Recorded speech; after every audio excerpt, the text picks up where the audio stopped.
OK. Fait que bonjour à vous. Je ne connais pas ce petit couple-là. Ah, OK. Je suis allé quelques fois d'Israélie. Ben, 2 fois, mais assisté à la réunion aussi. J'ai des amis beaucoup, là, Danny Hood et compagnie, là. OK, OK. Puis David Payette qui drumait aussi, je le connaissais très bien. Oui, oui. Je connais beaucoup de monde d'Israélie. J'ai organisé avec Danny plusieurs fois des voyages en Haïti. Oui, oui. Ça va bien? Et les gens de Montmagny vont bien? Oui. Je me suis trompé tout à l'heure, je m'en venais. D'un coup, il y a un monsieur qui me faisait signe. J'ai dit, hey, il me connaît. Moi, je lève la main. Non, non, j'étais dans un one-way. Il ne devrait pas s'appeler Montmagny, il devrait s'appeler One-Way. Il y en a plein. Là, je change de rue. Voyons! Je ne savais plus quelle prendre, c'est tout des One-Way. OK. Bon. Oui, ce matin, j'ai parlé avec Pasteur François quand il m'a demandé, puis j'ai dit, j'ai emmené une série de 2 messages. Voulez-vous un réveil 1? Voulez-vous un réveil 2? Mais quand on parle de réveil, des fois, il y a des gens, là, je le dis aussi pour ceux qui sont en onde, un réveil, un réveil. C'est que quand quelqu'un a accepté Jésus-Christ dans son cœur, et puis là, il est bouillant, puis il aime le Seigneur, puis il lit la parole, puis tout ça. Puis avec les mois, les années, les chrétiens deviennent moins actifs, moins intéressés. La parole, on la lit, mais bon, presque parce qu'il faut la lire. On va à l'église parce qu'il faut. Si on ne va pas à l'église, ben, pasteur François Labelle, c'est ce qu'il va dire. Et ça, dans ce temps-là, ça veut dire que la personne a besoin d'un réveil, d'être ramenée avec amour à Jésus-Christ, de redécouvrir vraiment Jésus-Christ, de redécouvrir cette relation, cette intimité avec lui et redécouvrir la parole de Dieu, c'est elle qui nous amène vraiment là, dans les parvis de Dieu. Et souvent, on a besoin d'un réveil. Combien d'entre nous désirons que la présence de Dieu, sa puissance se manifeste dans nos vies? Moi aussi, j'ai avoir 6 mains là, avec une pieuvre, je les lèverai tous. Et qu'elle se manifeste dans nos vies, mais aussi dans l'Église, dans nos familles, dans notre cœur, dans nos pensées, notre conscience, nos paroles, nos agissements. On voudrait, Seigneur, je ne suis pas comme je voudrais être. Hein, l'apôtre Paul qui crie à Dieu et dit, je fais le mal que je ne veux pas, je ne fais pas le bien que je voudrais faire. Misérable que je suis. Mais quand il dit ça, Paul, il parle de son ancienne vie, comment il était sans le Seigneur. On aspire tous à voir Dieu à l'œuvre, à convaincre les cœurs, à sauver des âmes, à libérer des captifs. Ça, on veut ces choses-là. On peut voir ça arriver si on collabore vraiment avec Dieu. C'est jamais le doigt pointé sur Dieu. C'est tellement une bonne nouvelle, un bon dimanche. Ça veut dire que chacun d'entre nous, chacune, on est coupable un peu des fois du refroidissement, de ce besoin maintenant de réveil parce qu'on est endormi. Le monde n'est pas endormi. Le monde est mort. C'est triste, là. Ils sont morts spirituellement. Quand on vient au Seigneur, on vient vivant spirituellement. Et quand on se réendort, on a besoin de réveil. Les gens qui n'ont pas accepté Jésus-Christ ont besoin de nouvelle vie, ont besoin d'une résurrection pour venir au Seigneur. On va voir une histoire assez spéciale dans la Bible. Lecture ensemble, 2 Rois 22, 8 et 10 à 13, c'est-à-dire. Moi, je vais vous le lire. Ceux qui ont leur Bible, vous avez la référence. Alors, Ilkija, le souverain sacrificateur, dit à Shaphan, le secrétaire, « J'ai trouvé le livre de la loi dans la maison de l'Éternel. » Aujourd'hui, on dirait, c'est comme si un pasteur ou un assistant ou quelqu'un de l'Église, « Hey, j'ai trouvé la Bible. Elle était perdue, on l'a trouvée, elle était dans l'Église. » Ça allait mal, là. C'est comme s'il y a beaucoup d'églises, prenons les églises séculières, qui sont là, mais ils n'ont pas le livre. C'est grave. Il ne faut pas que ça arrive aux églises évangéliques. Et Ilkija donna le livre à Shaphan, et Shaphan le lut. Shaphan, le secrétaire, dit encore au roi, « Le sacrificateur Ilkija m'a donné un livre. » Et Shaphan le lut devant le roi. Écoutez bien ça. Lorsque le roi entendit les paroles du livre de la loi, il déchira ses vêtements. Il donna ordre au sacrificateur et à Bar, tout ça, fils de Miché, à Shaphan le secrétaire et à Azaja, serviteur du roi. Allez consulter l'Éternel pour moi, pour le peuple. et pour tout Juda au sujet des paroles de ce livre qu'on a trouvé. Car grande est la colère de l'Éternel qui s'est enflammée contre nous, parce que nos pères n'ont point obéi aux paroles de ce livre et n'ont point mis en pratique tout ce qui est écrit. Seigneur, je te demande de m'épauler, de m'aider, de me soutenir dans ce message, qui n'est pas un message dur, mais un rappel à ton cœur plein d'amour. Je te demande vraiment de me guider par ton esprit. Merci, Seigneur. Il y a 3 actions nécessaires pour un réveil. Et c'est là-dessus qu'on va prier ce matin. Il faut retrouver le livre. Tu dis le livre qui est sur ma table de nuit. L'ouvres-tu? Le lis-tu? Le médites-tu? Trouver le livre, quand on trouve vraiment le livre, il y a un impact dans notre vie. Rejeter tout péché. On n'entend pas beaucoup parler de péché dans nos églises aujourd'hui. Puis redonner à la prière toute sa place. C'est ces 3 points-là, excusez-moi, qu'on va voir ce matin. Combien lisent la Bible dans nos églises? Moi, je fais beaucoup de visites et je suis surpris des fois de voir des chrétiens de 10, 15, 20 ans dire « Moi, je l'ai lu hier un peu, là. » Ou « Moi, je suis allé chez un chrétien. » Je t'ai invité des chrétiens de longue date. Je t'ai invité, puis un moment donné, je voulais discuter d'un sujet. Il dit « Avez-vous votre Bible? On va vous le montrer. » Et ça a pris un bon 8, 9, 10 minutes à trouver la Bible. Il ne l'avait pas sur le cellulaire, là. C'est pas pour ça. Il se demandait, était où? Mais je veux dire, ça, il y a un sérieux besoin dans cette famille de retrouver le livre. OK? Combien lisent la Bible, ce livre, hein? Mais qu'ils ne l'ont pas découvert? J'ai un de mes cousins qui lit la Bible, il n'est pas chrétien, il est catholique, vraiment, là, il pourrait être le pape. Il est tellement catholique, là. Puis je l'aime bien. Mais il lit la Bible, ça fait des années, des années, des années. Sa Bible est toute finie, c'est vraiment usé, souligné. Il n'est pas né de nouveau. Il prie Marie, prie les morts. Il n'a pas retrouvé le livre. Comprenez-vous, c'est quoi trouver le livre? C'est découvrir vraiment la volonté de Dieu pour nous et pour son ministère, son royaume. Combien possèdent ce livre mais ne le mettent pas en pratique? Premier point, retrouver le livre. Qu'est-ce qui est écrit dans Genèse 1? Au commencement, Dieu. Dans l'Évangile de Jean, au commencement était la parole. Au commencement. Je ne veux pas piquer personne, là, mais y en a-tu qui ont ouvert leur Bible ce matin? Est-ce qu'on a pris le temps de prier, d'ouvrir la Bible, de découvrir la parole? Au commencement. Donc, on va voir ici l'histoire qu'on a vue tantôt. J'ai trouvé le livre de la loi. C'est Josias là, qui est le roi à cette époque-là.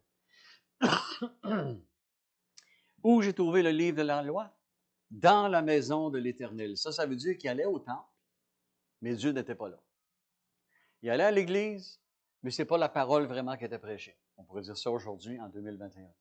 Il allait à l'église, mais les gens peut-être faisaient chacun ce qui lui semble bon et se faisaient flatter les oreilles, je ne sais pas. Jérusalem et son temple, OK, étaient en ruine. Pourquoi en ruine? Parce que la parole de Dieu n'était pas là. Beaucoup d'églises aujourd'hui cachent la vérité. Je me suis fait dire à un endroit où j'ai prêché de ne pas trop parler de la sanctification. Que les gens n'aimaient pas ça. Ils m'invitent encore de ne pas trop parler du péché, l'enfer, ces choses-là. Les gens n'aiment pas ça. Voyez-vous un peu, là? Moi, ce que je vois dans ça, là, du bon monde que j'aime beaucoup, mais ils n'ont pas découvert le livre. Il y a quelque chose, là. Ils ont peur du livre. Jérusalem et son temple étaient en ruine. Beaucoup d'églises sont en ruine. Comment est ton temple? Comment est ton temple? Est-ce qu'il est en ruine ou s'il est rempli de la lumière de l'Esprit? En ruine veut dire, je fais une bonne vie, je ne suis pas mauvais, chaque pas, je ne bois pas, je ne fume pas, je ne trompe pas ma femme, je suis correct. Mais est-ce que la parole est en toi? Si la parole n'est pas en nous, qu'est-ce qui est en nous? Il faut que la parole soit vraiment en nous. Plus on avance dans notre marche chrétienne, plus le livre, la Bible, doit prendre de l'importance. Plus on la lit, plus on la découvre. Et plus on la découvre, plus on a le goût de la découvrir. Ceux qui font, il y a un ami à moi qui fait beaucoup de plongée sous-marine. Excusez-moi. Puis il dit, plus j'en fais, il va dans les profondeurs un peu partout. Là. Il dit, plus j'ai le goût d'en faire. Mais la Bible, c'est un peu ça. Plus tu la découvres, plus tu veux la découvrir. De 1988 à 1995. 1988, je suis né de nouveau. J'ai compris, j'ai accepté Jésus-Christ. Wow! Jusqu'à 1995, c'était vraiment un délice.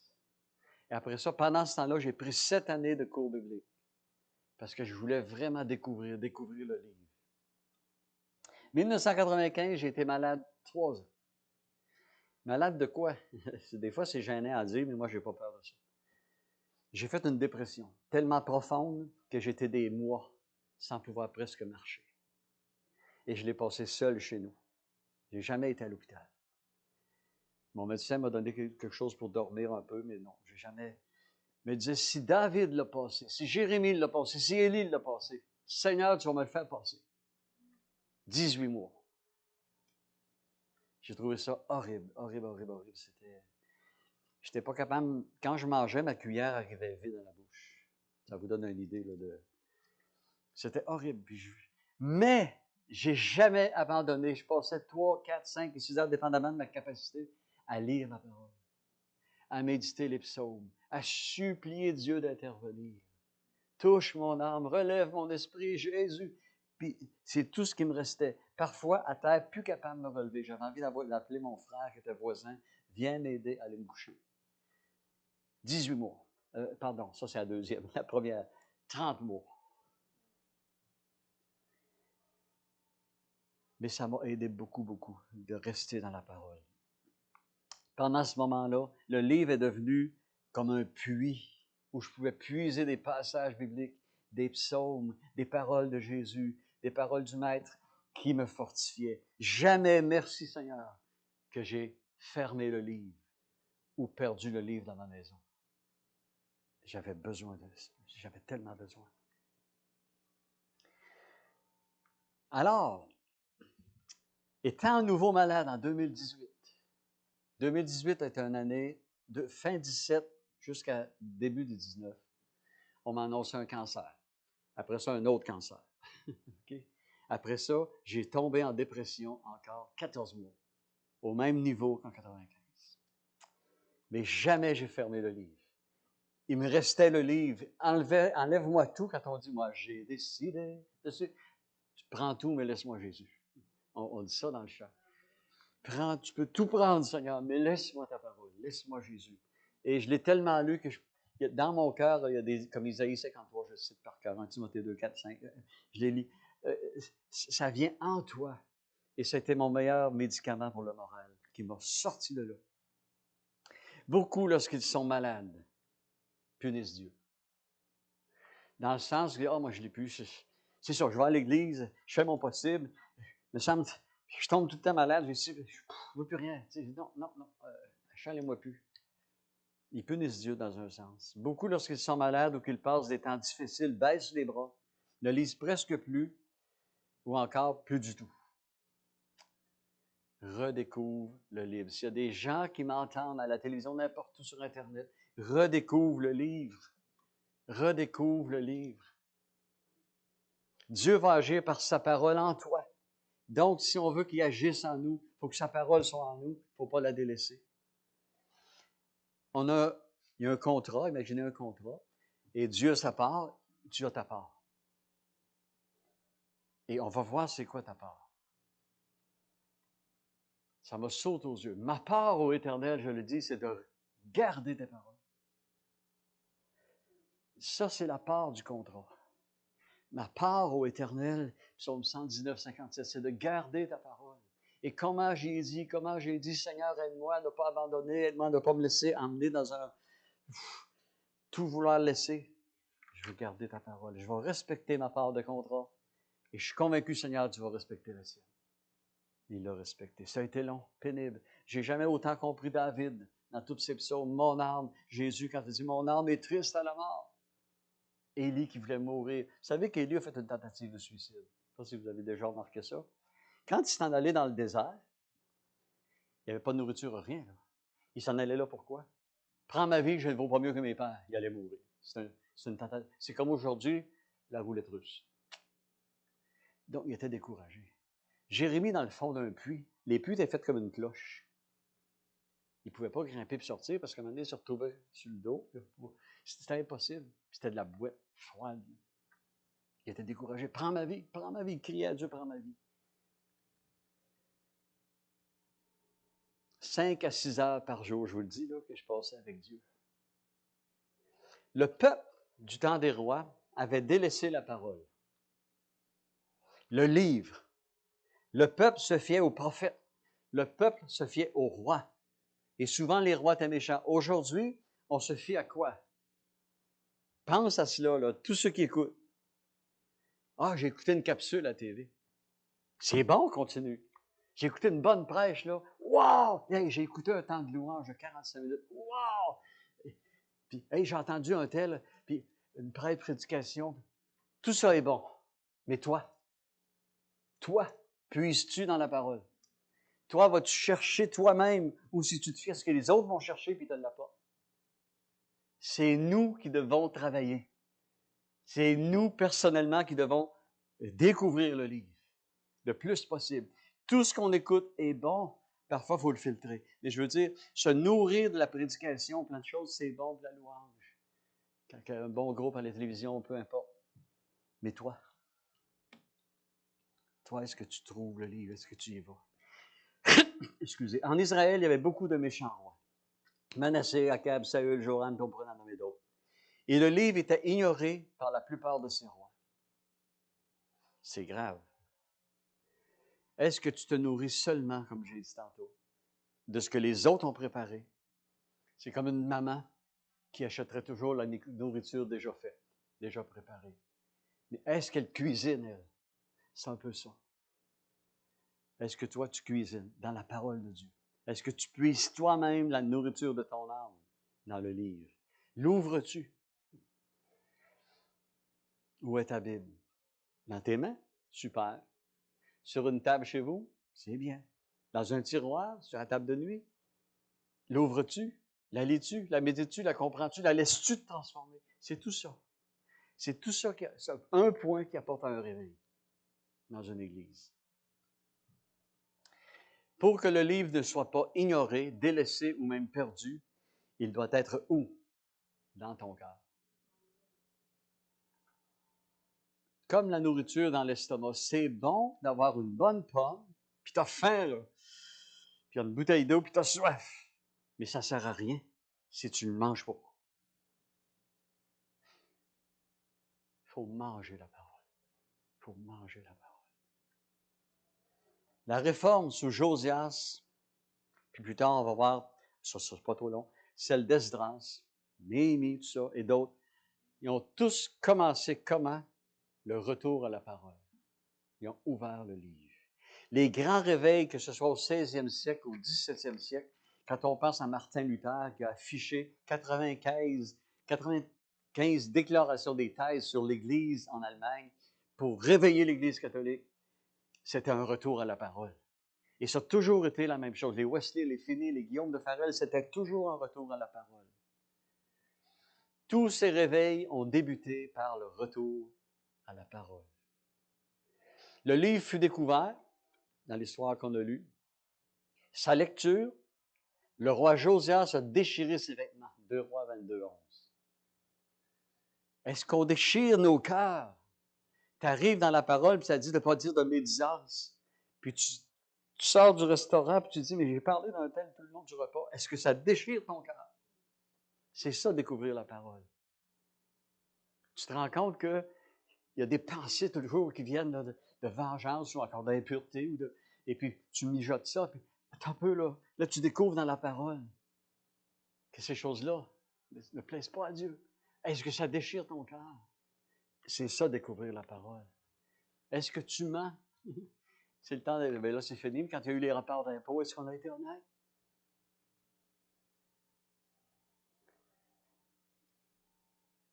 La découverte du livre a pour résultat la sanctification. La découverte du livre. dans mes souffrances horribles, à 2 reprises, Dieu m'a montré pourquoi, chaque fois. On s'en rend plus compte parfois, mais j'avais une autorité à moi qui m'avait vraiment fait mal. J'avais raison 100%, mais j'avais tort 100%. 100% j'avais raison, ce que j'avais fait était correct. Mais j'avais tort 100% de ce que je disais aux autres. Ça devenait de la médisance. Donc, j'avais besoin de cesser cela. J'avais besoin de pardonner vraiment et de plus en parler. On est têtus, hein? Levez la main ceux qui sont têtus. Je ne regarderai pas. Des fois, ça nous prend, comme quand on était petit, on était 11 enfants chez nous, puis mon père, puis ma mère, des fois, il en arrachait. Des bonnes tapes sur les fesses, on en a eu. Ça prend ça, des fois. Des fois, pour qu'on obéisse, il faut qu'il soit rouge. C'est comme ça.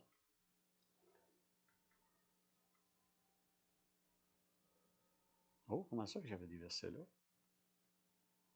Voulez-vous un réveil? Psaume 119, 50. Je m'en pars au éternel, comme j'ai dit. Puis l'autre, c'est 119, 11. Je serre ta parole dans mon cœur, afin de ne pas pécher contre toi. La parole de Dieu nous bénit. Deuxième point, qui est un petit peu plus court, rejeter tout péché. 2 Chroniques 34, verset 33. Josias fit disparaître, regardez, ils ont ouvert le livre, il a déchiré ses vêtements, il s'est arraché les cheveux, puis la mère, c'est épouvantable, il trouvait ça terrible ce qui se passait. Josias fit disparaître, OK? Il a rejeté tout péché. Toutes les abominations de tout le pays appartenant aux enfants d'Israël. Il obligea tous ceux qui se trouvaient en Israël à servir l'Éternel, leur Dieu. Pendant toute sa vie, ils ne se détournèrent point de l'Éternel, le Dieu de leur père. Ils n'ont pas juste découvert le livre, ça a eu un impact. Tout le pays devait se soumettre à ce que le roi Josias a dit. On sanctifie nos vies. Et là, j'ai pas tout lu les chapitres, tout ce qu'ils ont détruit, tout ce qu'ils ont brisé, tout ce qu'ils ont fait brûler, tout ce qu'ils ont mis dehors pour faire place à Dieu. Ils ont détruit des trônes, où ce que les gens allaient prier des Baals, toutes sortes de saletés. Qu'est-ce que tu dois détruire dans ta maison? C'est-tu un réseau Internet porno? Qu'est-ce que tu dois détruire dans ta maison? Pense à cela. Il y a des choses qui doivent sortir de nos vies. Et tu ne seras pas jamais capable de sortir, que ce soit le mensonge, la fraude, peu importe. Impossible. Le seul moyen d'être possible, rouvre le livre. Laisse-le te pénétrer. Laisse-le te travailler. Découvre le livre et tu vas rejeter tout péché. Une véritable réforme, un véritable réveil débute toujours, oui, par le retour à la parole, mais est suivi par la sanctification du peuple de Dieu. Josias fit disparaître toute abomination. Tu sais, Jean 17, 17. Seigneur, sanctifie-les par ta parole, par ta vérité. Ta parole est la vérité. C'est la vérité qu'une fois en nous, un peu comme là, j'ai pris un médicament pour l'infection, ce sirop-là, une fois en moi, il travaille mes poumons. Il fait sortir tout le mucus. La parole de Dieu en toi va travailler comme ce sirop-là. Il va faire sortir tout ce qui n'est pas bon. Après la mort de Josias, OK? Josias était un bon roi, il a fait un ménage en Israël et c'était Dieu qui était honoré. Ils ont découvert la parole puis ils ont fait sortir le péché. Qu'est-ce qui est arrivé? C'est que Joachaz, son fils, est devenu roi, mais fut tué par le roi d'Égypte. Là, je vous donne un peu d'histoire. Il a régné seulement 3 mois. Puis ce fut Joachim, qui fut un très jeune roi, mais un mauvais roi. Il a régné 3 mois et 10 jours. On a ça dans 2 Chroniques 36, 9. Puis, il fut un autre roi, OK, Sédécias, qui lui a régné 12 ans, et ça dit de lui, il fit ce qui est mal aux yeux de l'Éternel. 2 Chroniques 36, 11 et 12. Qu'est-ce qui se passait? On avait comme refermé le livre. On avait délaissé le livre. Donc, après la mort de Josias, qui est un réformateur, on délaisse le livre. Si on recule à John Wesley, Charles Fénédénon, peut-être que vous connaissez, Guillaume de Farel, Georges Muller, tous ces hommes de réveil, Martin Luther, qui ont emmené vraiment des réveils en Nouvelle-Angleterre, puis en Angleterre, puis en Europe. Ils ont emmené vraiment des réveils. Mais avec les années, on est comme Israël. On va à l'église. On va à l'église. J'oserais dire, on va à la messe. Le péché a recommencé à envahir le peuple et la ville fut encore détruite par le roi de Babylone, qui fut renversé, lui, Babylone, par Cyrus, roi de Perse. Et l'histoire se continuait. Et on avait perdu le livre. Dieu a donné à ce roi-là, Cyrus, un bon cœur envers le peuple juif, peuple hébreu. Et ce roi a aidé le peuple qui était captif à Babylone à revenir à Jérusalem. C'était le premier retour. Pourquoi je compte ça? Vous allez voir. Ce roi-là, Cyrus, a permis de rebâtir la ville. La ville et le temple furent rebâtis par Zorobabel, toute l'histoire, Esdras et compagnie, mais avec plein d'ennemis qui voulaient les décourager. Puis un autre roi arrive, Darius, qui devient le roi de Perse. Il aide lui aussi les Juifs, puis Assuérus, Artaxerxès du temps d'Esther et toutes ces choses-là. Ils ont défendu les Juifs et ils ont permis aux Juifs de terminer la construction, la reconstruction du temple. Maintenant, ce que je viens de vous conter, il s'est passé 60 ans. 60 années après Josias, arrive qui? Esdras. Ce fut le deuxième retour des Juifs à Babylone, en l'an 457 avant Jésus-Christ. 10 000 Juifs et plus sont revenus de Babylone. Esdras a pris toutes les abominations que pratiquaient les Juifs qui étaient revenus de Babylone. Il offrait des sacrifices à d'autres dieux, il immolait leurs enfants, il se courbait devant les étoiles, le soleil, la lune. Il a tout appris ça. Il s'arrachait la barbe, il déchirait ses vêtements, il s'arrachait les poils de la barbe, il hurlait devant Dieu. Le peuple avait pris pour femmes des non-convertis, il s'était mêlé avec toutes les coutumes païennes. Quelle fut la réaction d'Esdras? Regardez bien. Je l'ai-tu mis? Oui. Lecture ensemble, Esdras 9, 3 à 6. Lorsqu'Esdras entendit cela, il dit, « Je déchirai mes vêtements et mon manteau. Je m'arrachai les cheveux de la tête et les poils de la barbe, et je m'assis désolé. » On ne réagit plus de même aujourd'hui. Hey, as-tu su que la petite, on va inventer un nom, là, la petite Sophie a trompé son mari, puis elle a couché avec Édouard. Hé, c'est pas drôle, hein? Au lieu de se fermer le clapette, tomber à terre, s'arracher les cheveux, dire, Seigneur, Seigneur, on n'a plus le cœur de miséricorde, de brisement devant ce qui se passe. Il s'assit désolé. Auprès de moi s'assemblèrent tous ceux qui faisaient trembler les paroles de Dieu, d'Israël, à cause du péché des fils de la captivité. Et moi, je restais assis, désolé, jusqu'à l'offrande du soir. Puis, au moment de l'offrande du soir, je me levai du sein de mon humiliation, avec mes vêtements et mon manteau déchirés. Je tombai à genoux, j'étendis les mains vers l'Éternel, mon Dieu, et je dis, excusez. Et je dis, mon Dieu, je suis dans la confusion et j'ai honte. Oh mon Dieu, j'ai honte de lever ma face vers toi, car nos iniquités se sont multipliées par-dessus nos têtes et nos fautes ont atteint jusqu'aux cieux. Il ne dit pas les iniquités du peuple, les péchés du peuple, il dit nos. Il se met égal à eux. Ça ne ressemble pas du tout aux chrétiens modernes. Et nous, les pasteurs, on va être jugés selon ce que nous aurons enseigné, selon ce que nous aurons fait, toléré, accepté ou rejeté. Est-ce que l'Église d'aujourd'hui pleure encore sur l'état mondain du cœur des enfants de Dieu? De nos jours, nous voulons que le monde se sente bien dans l'Église et regardez un peu partout autour de vous, alors que ça devrait être l'inverse. Du temps des apôtres, dans les actes des apôtres, je pense que j'ai nommé où? Actes 5, 11 à 13, le peuple avait une grande crainte de Dieu et n'osait se joindre à eux. Aujourd'hui, on fait des spectacles mondains, des conférences mondaines, pratiquement juste de la psychologie. On va faire des concerts musicaux avec la boucane, tout, pour attirer le monde. Je pense qu'on est loin. On est loin des réveils, même des réveils des années 1700, 1800, 1500. Le peuple était dans une grande crainte et plusieurs n'osaient pas se joindre à eux. Acte 5, 11 à 13. L'Église apostolique des apôtres, les débuts ne se faisaient pas attirante pour le monde, et ne se déguisait pas pour plaire au monde, mais marchait dans la crainte de Dieu et la sanctification, et Dieu agissait comment? Par des signes, des prodiges, des miracles. Réveil. J'ai été pasteur 18 ans à Saint-Honoré. Quand je suis arrivé là, en 2002, une église qui avait vécu une division, des difficultés, mais du bon monde qui aimait le Seigneur qui était là. 42 personnes. Au bout de 10 ans, à parler de la sanctification, de retrouver le livre, de rejeter tout péché. Et tout ça. Au bout de 10 ans, on était 203. C'est pas moi qui ai fait le travail. C'est que les gens ont ouvert le livre.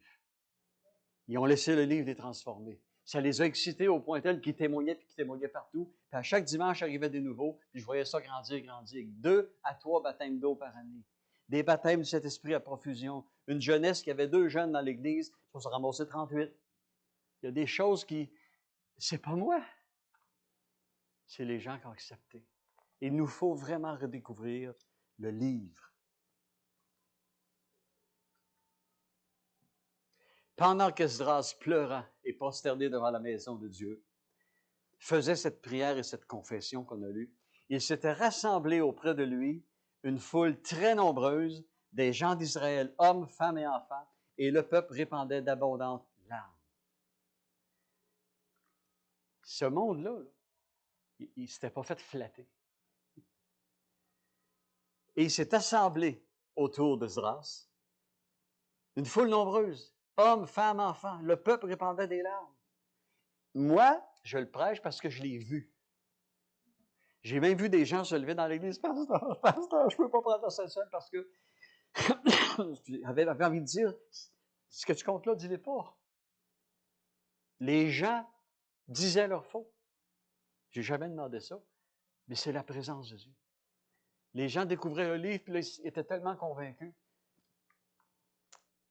Confession et repentance du peuple apportent le réveil. Pleurons-nous encore sur nos péchés? Ici, sous Esdras, il y a un réveil qui a pris place. Le livre, ils ont gardé le livre. Esdras était versé dans la loi de Moïse. Esdras 7,6 nous dit ça. Il a gardé le livre et a sanctifié le peuple. Le peuple a confessé leurs péchés et ont rejeté leurs péchés. Et ils ont fait une Pâque. Ça dit que la Pâque sous Josias et la Pâque sous Esdras étaient les plus grandes Pâques que j'en ai eues. Le peuple était sincère. 3 actions nécessaires pour un réveil. Retrouver le livre, rejeter tout péché. Et dernier point, très court, redonner à la prière toute sa place. Vous savez, je vais mettre ça avant. Ça fait peur. Prier sans cesse, un petit peu, là. Je ne suis pas Mère Sainte-Thérèse, là. Prier sans cesse, c'est toute la journée, puis avoir l'air d'une geisha qui médite au Japon. Non. Prier sans cesse, c'est rester. Un matin, très tôt, j'ai dit, je veux expliquer ça comme il faut, aide-moi, Seigneur, prier sans cesse. Vous savez que quand quelqu'un dit une infirmière, elle dit, je suis de garde. Quand c'est n'importe quoi, elle a son padjet, elle est de garde. Ça ne veut pas dire qu'elle est tout le temps en train de donner des piqûres, qu'elle est tout le temps en train de penser des pansements, qu'elle est tout le temps en train de prendre la pression. Non, elle est de garde. C'est rester de garde avec Dieu. Moi, j'ai travaillé dans le domaine de la santé beaucoup, en déficience intellectuelle puis en santé mentale. Et souvent, on était de garde. Ils nous appelaient. Ils nous avaient appelé la nuit. Bon, il y en a qui étaient désorganisés, ils arrachent les fenêtres. Bon. Être en mode communication. C'est ça, prier sans cesse. Être en mode communication. C'est pas, tu as eu ton temps avec le Seigneur. Bon, on fait une demi-heure, le Seigneur, c'est assez là. OK. Un peu, c'est comme le mari qui il parle avec sa femme, je t'aime beaucoup, chérie, t'es belle. Oh, petite pitouanie. Là, il s'en va, puis waouh! Tu vois, belle fille, puis il vient d'oublier sa femme. Rester en mode, je suis marié avec le Seigneur, je suis sa fiancée. Rester en mode communication. Raccroche pas la ligne. Quand tu as fini ton temps avec Dieu, peu importe la durée, quand tu as fini ton temps avec Dieu, raccroche pas. Reste ouvert. Moi, je suis descendu ici, on était 4 dans l'auto. Ben, il y avait moi, le Père, le Fils et l'Esprit. Mais je veux dire, peut-être que s'il y avait eu quelqu'un de caché ou un micro, il aurait dit, il est fou, là, il parle seul. Prends 1 heure et demie, venir ici. Ça fait 1 heure et demie que je suis seul. Mais il y avait des grands bouts, je ne parlais pas. Mais c'est resté en mode écoute. C'est ça. Prier sans cesse, c'est pas sans cesse, puis le gros combat spirituel, puis tu as chaud, puis tu recommences, puis tu bois un peu d'eau. Puis... Demeure dans la présence de Dieu. Demande-lui sans cesse sa grâce, sa bénédiction. Remercie-le, loue-le. Je regardais les beaux paysages. Et quand beaucoup de kilométrage avant d'arriver à Montmagny, quand on voit la vallée, là, le long du fleuve, qu'on voit les maisons, puis les silos, les granges, puis c'est beau. Ah, j'ai envie de rester là, puis vous oublier, pour admirer. C'est ça, prier sans cesse, c'est un peu ça. Demandez-lui sa grâce, sa bénédiction, tout au long de la journée, en tout temps. Adresse-lui toutes sortes de prières. Parle avec lui. Consulte-le en tout temps. Développe une vie de prière. Il y a un ami à moi, il me dit l'autre jour, « Hey François, je priais pas, mais là, j'ai décidé de prier. » Il dit, hier, avant midi, « Crois-moi pas, j'ai passé 5 heures à prier en langue. » Et il dit, « Je te félicite, je ne serais pas capable. » Mais, qu'est-ce que Dieu t'a dit? Ben non, tu ne pouvais pas te parler, tu parlais sans cesse. Il fallait que tu te fermes le clapette. Il s'appelle Danny. Il fallait que tu fermes ton clapette. Écoutez, lui, ce qu'il a à dire. Fait que c'est un peu ça. Prier sans cesse, c'est pas toujours prier puis le combat. C'est ça, il me dit, ouais, mais dans Thessaloniciens 5, c'est écrit prier sans cesse. Vous êtes tous des adultes. Tu es avec ton épouse ou avec ton époux. Et puis, vous avez une belle soirée. OK? Vous avez pour moi de faire de signe. Vous êtes ensemble, couchés. T'arrêtes pas. T'es belle, je t'aime, tes cheveux, tes seins, t'arrêtes pas. Elle n'a même pas le temps de te dire, mon amour, je t'aime. Comprenez-vous? Il faut laisser Dieu parler. Si tu passes 1 heure avec Dieu, accorde-lui au moins 20 minutes à l'écouter. Avec temps. Puis là, dans ton cœur, ça peut prier. Seigneur, qu'est-ce que tu veux me dire? Prier sans cesse. Comment débute un réveil? Retrouver le livre. Dans le livre, à l'époque, c'était la loi, les 5 premiers livres de la parole de Dieu. La Genèse, l'Exode, tout ça, là.